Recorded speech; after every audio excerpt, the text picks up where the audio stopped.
네, 안녕하세요. 2월 24일 화요 새벽기도 시작하겠습니다. 기도하겠습니다. 은혜로우신 우리 아버지 주의 은총과 사랑을 감사와 찬송을 돌립니다. 세월이 참으로 빨리 지나갑니다. 벌써 2월 마지막 주간입니다. 하나님 아버지, 이제 이날은 오늘은 다시 오지 않는다는 것을 알아서 오늘 우리에게 주어진 일을 최선을 다해서 하나님께 영광 돌리는 귀한 하루가 되게 하여 주옵소서. 세계 만방에서 복음을 전하는 모든 선교사님들 오늘도 은혜 가운데 붙잡아 주옵소서. 연약한 성도들 주의 능력의 손으로 어루만져 주시사 깨끗이 나음을 얻게 하여 주옵소서. 미국과 우리의 조국을 붙들어 주시고 진정 하나님의 의와 또 하나님의 공평이 실현되는 귀한 나라가 되게 하여 주옵소서. 아버지, 시카고 빌라델비아 교회에 놀라운 하나님의 은혜 역사가 임하게 하여 주옵소서. 오늘 하루도 주님 앞에 의탁하며 예수님의 이름으로 기도드리옵나이다. 아멘. 네, 찬송가 528장입니다. 예수가 우리를 부르는 소리. 528장, 예전 자동은 318장입니다.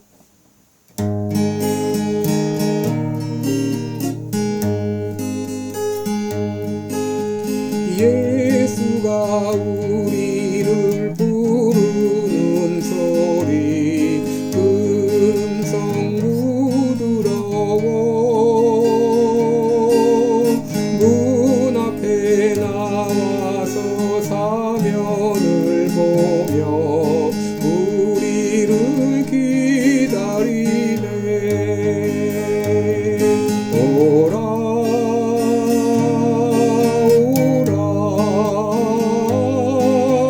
방황치 말고 오라. 죄 있는 자들아 이리로 오라.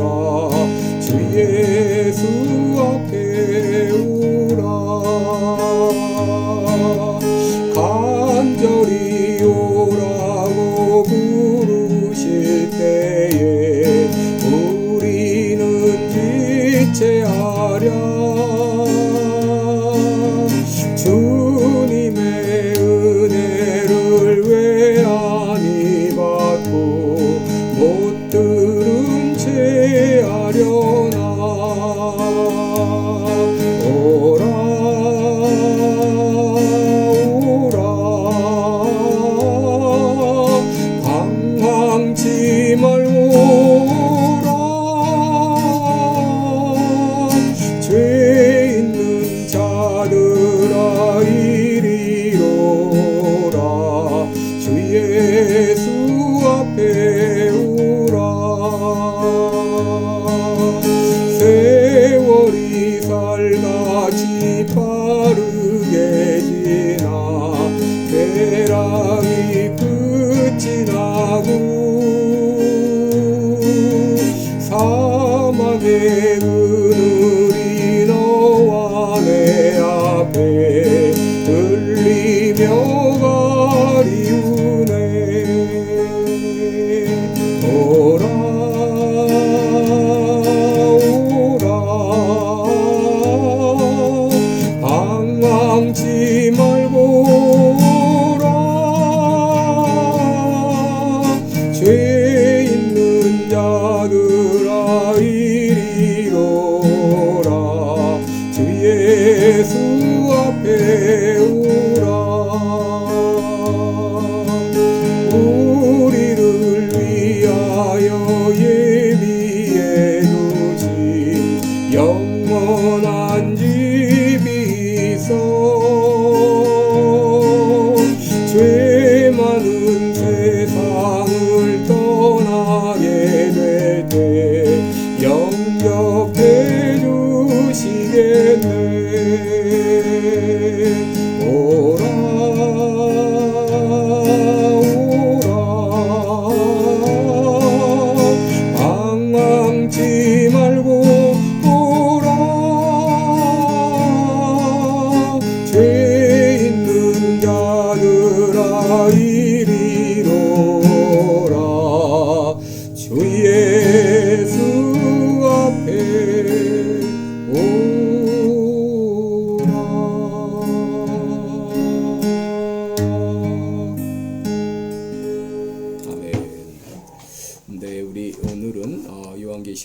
22장입니다.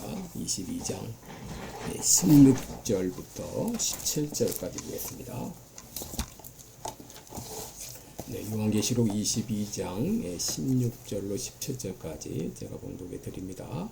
나 예수는 교회들을 위하여 내 사자를 보내어 이것들을 너희에게 증거하게 하였노라. 나는 다윗의 뿌리요 자손이니 곧 광명한 새벽별이라 하시더라. 성령과 신부가 말씀하시기를 오라 하시는도다. 듣는 자도 오라 할 것이요 목마른 자도 올 것이요 또 원하는 자는 값없이 생명수를 받으라 하시더라. 아멘. 네, 우리 오늘은 주님의 마지막 초대 이런 제목으로 함께 말씀을 나누겠습니다. 여러분, 성경은 한마디로 말해서 초대의 책이다. 하나님의 초대장이다 라고 말할 수 있습니다. 성경은 의로우신 하나님께서 죄인들을 구원으로 초대하는 초대장입니다. 그리고 구원받은 성도들을 천국으로 초대하는 초대장입니다. 성경은 창세기로부터 요한계시록에 이르기까지 하나님의 초대로 가득 차 있습니다.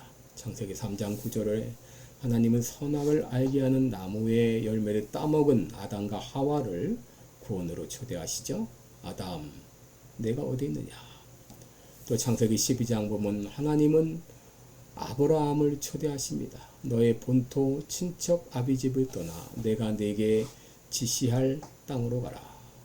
출애굽기 3장을 보면 시내산 떨기나무 가운데서 모세를 초대하십니다. 모세야 모세야. 그리고 오늘 본문 17절에 보게 되면 성령과 신부가 말씀하시기를 오라 하시는도다. 오라. 듣는 자도 오라 할 것이요 목마른 자도 올 것이요 또 원하는 자는 값없이 생명수를 받으라.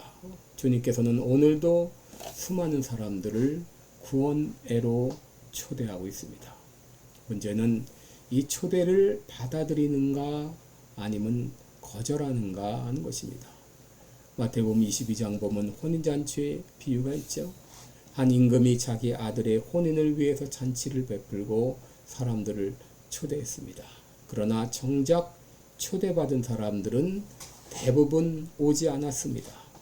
그러자 임금은 종들에게 말합니다. 길거리에 나가서 만나는 대로 데리고 와서 혼인 자리를 채우라 해서 이 혼인 자리에 손이 가득했다 그랬습니다. 여러분, 초대받은 사람들이 왜 거절했을까요? 그리고 잔치에 참여한 사람들은 왜 참여했을까요?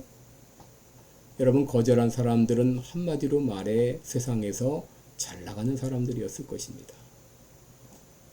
반면 참여한 사람들은 어쩌면 세상에서 별 볼 일 없는 사람들이었을 것입니다.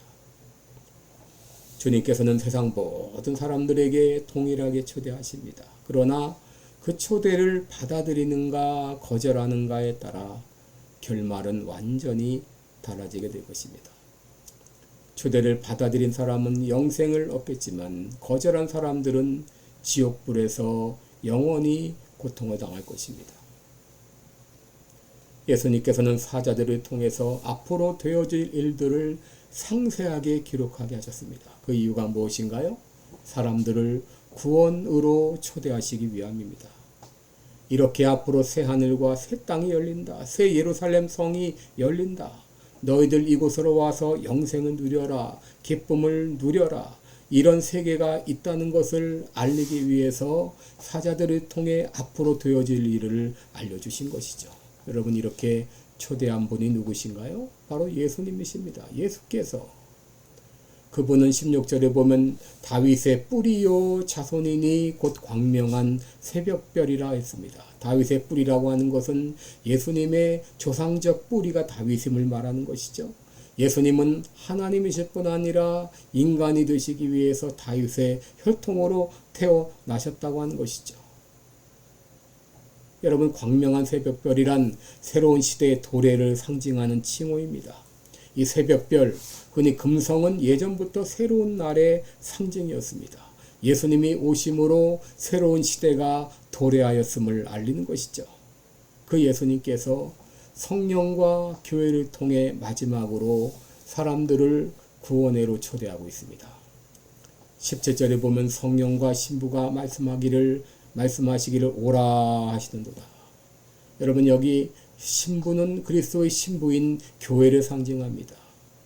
여기서 우리는 사람들이 예수님을 영접하는 데 있어서 두 가지 방편이 있는 걸 알 수 있습니다. 하나는 성령님이시고 다른 하나는 교회입니다. 사람들은 성령의 감동함을 입어 하나님께 나옵니다. 누군가 하나님께 오기까지 성령님의 감동이 있었죠. 또 하나의 방편은 바로 교회입니다. 하나님은 교회를 통해 누군가의 전도를 통해서 사람들을 믿음의 길로 인도하십니다. 여러분, 오라 하는 초대는 바로 구원을 향한 하나님의 부르심입니다. 오라 하는 초대는 하나님과의 교제로의 부르심입니다. 오라고 하는 부르심은 천국 잔치로에 초대하는 것이죠. 요한계시록 19장 7절 이하에 있는 대로 어린 양의 혼인잔치가 열릴 때 신랑 되신 예수님께서 우리들의 신부로 초대하고 계시는 것이죠. 여러분, 지상교회는 이렇게 복음을 전해야 될 책임이 있습니다. 그리스도에게 인도하고 초대해야 될 사명이 있습니다. 그러기에 마태복음 28장 18절 이하에서 너희는 가서 모든 족속으로 제자를 삼으라. 너희는 가라. 그리고 제자를 삼으라. 우리에게 명령하셨습니다. 그런데 여러분, 예수님께서 누구를 초대하셨나요? 첫째로 목말라 하는 자를 초대하셨습니다. 17절에 보면 목마른 자도 올 것이요. 그래서 목마른 자도 올 것이요. 여기 목마른 자는 누군가요? 영적으로 갈급한 심령입니다. 인생의 의미와 목적을 찾지 못한 채 방황하는 사람들입니다. 어디로 가야 될지 알지 못하는 사람입니다. 진정 참 삶의 의미를 찾지 못한 사람입니다. 자신의 죄 문제를 해결하지 못하여 안타까운 사람입니다. 인생의 큰 문제에 봉착해서 해결책을 찾고 있는 사람들입니다. 주님 그들에게 말씀하십니다. 이사야 55장 1절에 너희 목마른 자들아 물러나오라. 돈 없는 자도 오라. 너희는 와서 사 먹되 돈 없이 값없이 와서 포도주와 젖을 사라. 마태복음 11장 28절에 수고하고 무거운 짐진 자들아 다 내게로 오라. 내가 너희를 편히 쉬게 하리라. 주님은 갈급한 심령에 가진 자, 수고하고 무거운 짐으로 고통 가운데 있는 자들을 초대하십니다. 주님은 이런 영적으로 갈급함을 가진 사람들을 초대하십니다. 둘째, 원하는 자들을 초대하셨습니다. 17절에 보면 또 원하는 자는 값없이 생명수를 받으라 그랬습니다. 여러분, 자기가 원한다면 그 사람은 누구나 주님의 초대에 응할 수 있습니다. 여러분, 주님의 초대는 자격 제한이나 조건이 있는 것이 아닙니다. 누구든지 원하는 자는 다 주님의 초대를 받을 수 있고 초대에 응할 수 있습니다. 부자만 초대받는 것이 아닙니다. 근사한 옷 입은 사람만 초대받는 것이 아닙니다. 권세 있는 자만 초대받는 것이 아닙니다. 누구든지 원하는 자는 다 초대를 받을 수 있고 초대에 응할 수 있습니다. 그러나 주님께서는 억지로 원하지 않는 자들을 초대하지는 않으십니다. 그들에게 무엇을 주신다고 했나요? 값없이 생명수를 받으라 그랬습니다. 생명수는 솟아오르는 생수를 말하죠. 이 샘물은 끊이지 않고 계속 솟아오릅니다. 여러분, 이 생명수가 의미하는 바가 무엇인가요? 바로 영생입니다. 여러분, 이 땅의 것은 한시적입니다. 시간이 지나면 다 썩어지거나 사라집니다. 인간도 언젠가는 죽습니다. 그러나 주님이 주시는 생명수를 마시는 사람은 영원히 목마르지 않습니다. 영원히 죽지 않습니다. 영원히 하나님과 함께 영생 복락을 누립니다. 여러분, 이 생명수를 어떻게 얻을 수가 있나요? 값없이 생명수를 받으라 라고 했습니다. 값없이 생명수를 받으라. 여러분, 이 생명수를 돈 주고 살 수 있는 사람은 아무도 없습니다. 만약에 이 생명수를 선행을 통해 얻는다면 얻을 수 있는 사람이 누가 있을까요? 돈 주고 사라면 돈 주고 살 수 있는 사람이 누가 있을까요? 여러분, 일론 머스크 같은 부자도 돈 주고는 살 수 없습니다. 누가 햇빛을 돈 주고 살 수 있나요? 누가 공기를 돈 주고 살 수 있나요? 영생도 마찬가지입니다. 어느 누구도 돈 주고 살 수 없습니다. 그러기에 주님께서는 원하는 자는 값없이 생명수를 받으라라고 하셨습니다. 누구든지 원하기만 한다면 값없이 생명수를 얻을 수 있습니다. 여러분 오늘 이 아침에 이렇게 기도하시기 바랍니다. 저는 목마릅니다. 저는 갈급합니다. 저는 생명수를 얻기 원합니다. 주님 오늘 이 아침 나에게 생명수를 주시옵소서. 오늘 이 아침 갈급한 나에게 생명수를 주시옵소서. 기도하는 여러분 되시기 바랍니다. 기도하겠습니다. 은혜로우신 우리 아버지 주의 은총과 사랑을 감사와 찬송과 영광을 돌립니다. 하나님 아버지 참으로 아버지 갈급한 이 심령 아버지 원하는 이 심령 주님 앞에 나왔습니다. 나에게 오는 자는 값없이 생명수를 주신다고 약속하셨기에 그 약속을 믿고 이 자리에 나왔습니다. 주님이여 갈급한 이 심령에 생명수로 가득 채워주옵소서. 감사드리며 예수님의 이름으로 기도드립니다. 아멘. 네, 여러분 오늘도 복되고 은혜로운 하루 되시기를 축원합니다. 여러분들 사랑하고 축복합니다. 고맙습니다.